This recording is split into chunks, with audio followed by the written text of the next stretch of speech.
এঁচোড়ের মুইঠাটা ready হয়ে গেছে। নমস্কার বন্ধুরা, মামনি রান্নাঘরে সবাইকে স্বাগত। আজকে আমি তৈরি করব এঁচোড়ের মুইঠা। তার জন্য আমি এখানে ছোলার ডাল নিয়েছি, 3-4 ঘন্টা ভিজিয়ে রেখেছি। আর এখানে আছে 1 বাটি এঁচোড় সিদ্ধ করে রাখা আছে। এবার আমি পেস্ট করে নেব। ছোলার ডালটা আগে দিয়ে দিলাম। ছোলার ডালটা খুব সামান্য জল দিয়ে পেস্ট করব।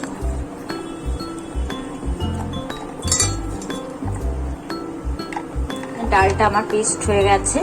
এবারে আমি এঁচোড়টাকে পেস্ট করে নেব। বন্ধুরা, আমি এখানে এঁচোড়টাকে পেস্ট করে নিয়েছি। এইভাবে জল ছাড়া, একদম জল না দিয়ে পেস্ট করা আছে। ছোলার ডালটাও তাই, হালকা অল্প সামান্য জল দিয়ে পেস্ট করা আছে। এরপর আমি এখানে একে একে সব মশলাগুলো দিয়ে দেবো। পেঁয়াজ বাটা 1 চামচ দিয়ে দিলাম, আদা বাটা 1 চামচ, রসুন বাটা 1 চামচ, 1 চামচ লঙ্কা বাটা, 1 চামচ হলুদ গুঁড়ো, 1 চামচ কাশ্মীরি লঙ্কার গুঁড়ো, 1 চামচ ধনে গুঁড়ো,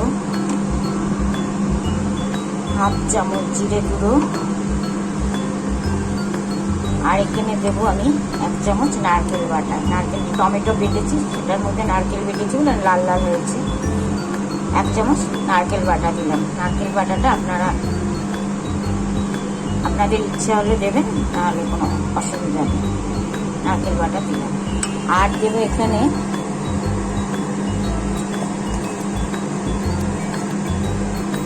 দেবো আমি সোডা, নরম হওয়ার জন্য খুব অল্প 1 চিমটি খাওয়ার সোডা দিয়ে দিয়েছি।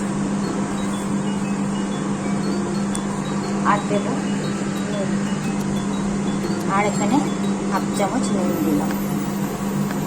এবার আমি সব একসাথে হাত দিয়ে মেখে নেব। এবার আমি এটা হাত দিয়ে এভাবে মেখে নিলাম। এটা বাইন্ডিংটা একটু শক্ত করার জন্য আমি এখানে একটু বেসন দিয়ে দেবো 2 চামচ।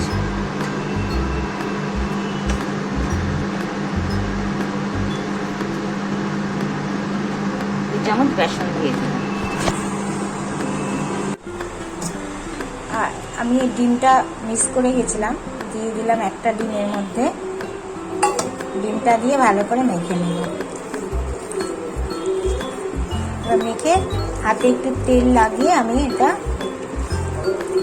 মুঠার আকারে গড়ে নেব। মুঠাগুলো আমি এবার হাতে একটু গড়ে নিচ্ছি। আর ওদিকে গরম জল বসিয়েছি। ডিমটা দিলে কি হয়, খুব সুন্দর নরম হয়। গরম জলটা ভালো করে ফুটবে, তার মধ্যে ছেড়ে দেব।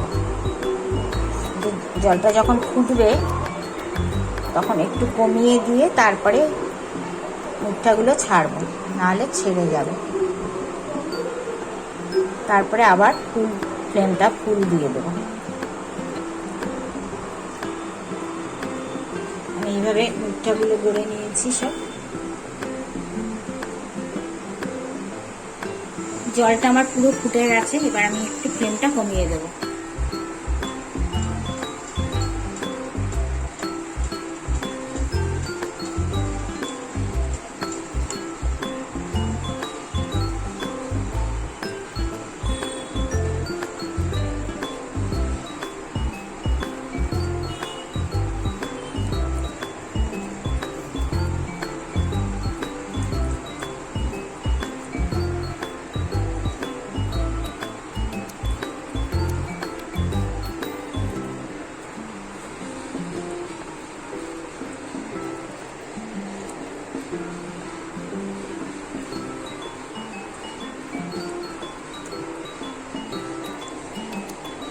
এবার আমি ওটাকে ফুল ফ্লেম দিয়ে 5 মিনিট হতে দেব।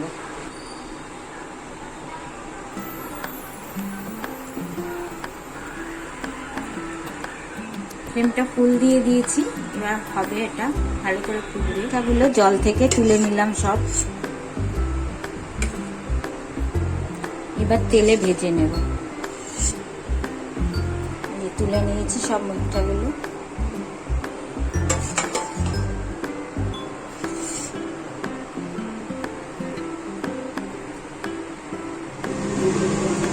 কড়াইতে আমি সর্ষের তেল দিয়ে দিলাম।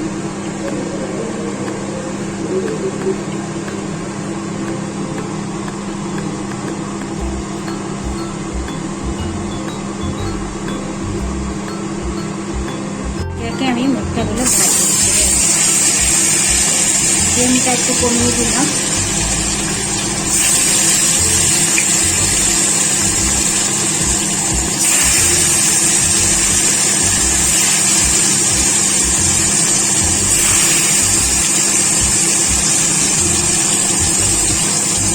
হয়ে গেছে, উল্টে দিলাম।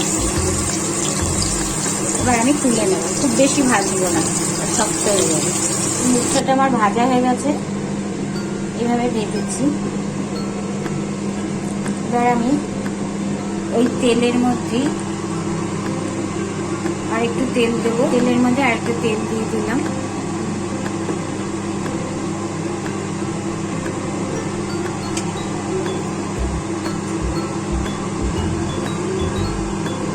এবার গোটা জিরে দিলাম, গোটা গরম মশলা, এলাচ, দারচিনি আর লবঙ্গ দুটো দুটো করে দিয়েছি, আর দুটো শুকনো লঙ্কা দিয়ে দিলাম, আর দুটো তেজপাতা। আমি যেভাবে করেছি ঠিক এইভাবেই করবেন, অসাধারণ খেতে হয়। এমনিতে তো আমি চিতল মাছের মুখটা খায় সবাই। এখানে পেঁয়াজ বাটাটা দিয়ে দিলাম, ফ্লেমটা লোতে থাকবে।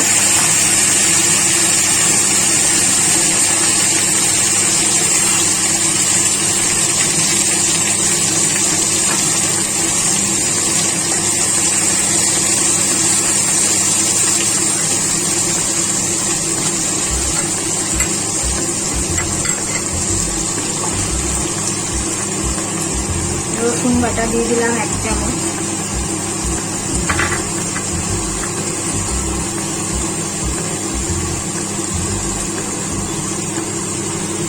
রসুন বাটা দিলাম, একটু আদা বাটা, এখানে একটা টমেটো আছে, সেটা পিউরিটা দিয়ে দিলাম টমেটো।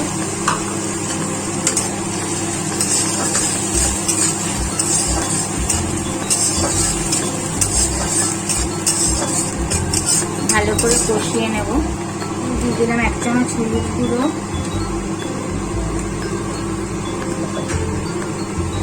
1 চামচ ধনে গুঁড়ো, 1/2 চামচ জিরে গুঁড়ো,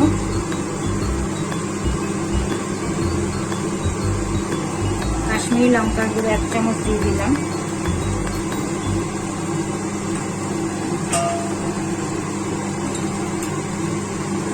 এখানে আমি কাঁচা লঙ্কা দিয়ে দিলাম 1 চামচ। ঝালটা পরিমাণ মতো যে যেমন খাবেন।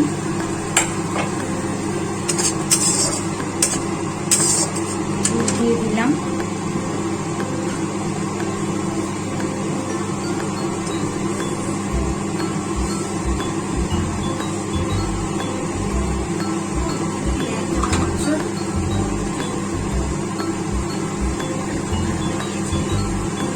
দিয়ে দিলাম 1 চামচ নুন।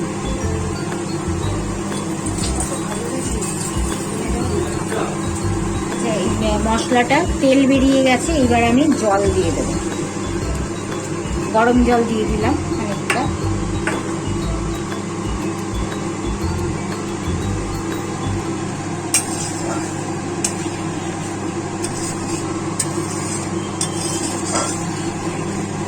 ঝোলটা ফুটে উঠেছে, আমি তখন 1/2 চামচ নুন দিয়েছি, এখন একটু দিয়ে দিলাম নুনটা পরিমাণ মতন, যে যেমন খাবেন। এবার আমি বড়াগুলো ছেড়ে দেবো, মুঠাগুলো ছেড়ে দেবো।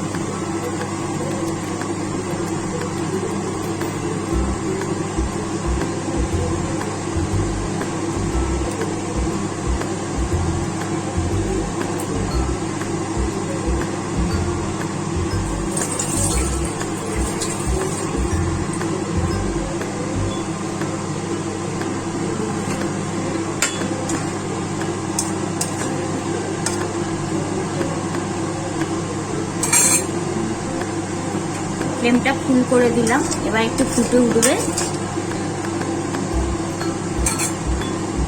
একটু ঘি গরম মশলা দিয়ে নামিয়ে নেব। আমার এটা প্রায় হয়ে এসেছে। আমি এবার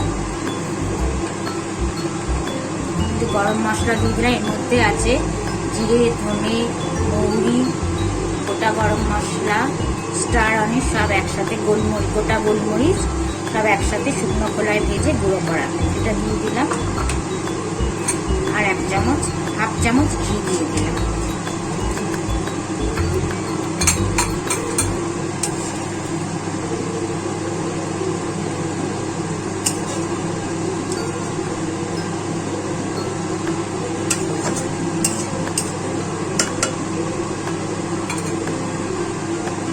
গ্যাসটা অফ করে দিলাম। এবার আমি সার্ভ করব। আমি এবার এর মধ্যে ঢেলে দিচ্ছি, পাত্রে ঢেলে দিলাম।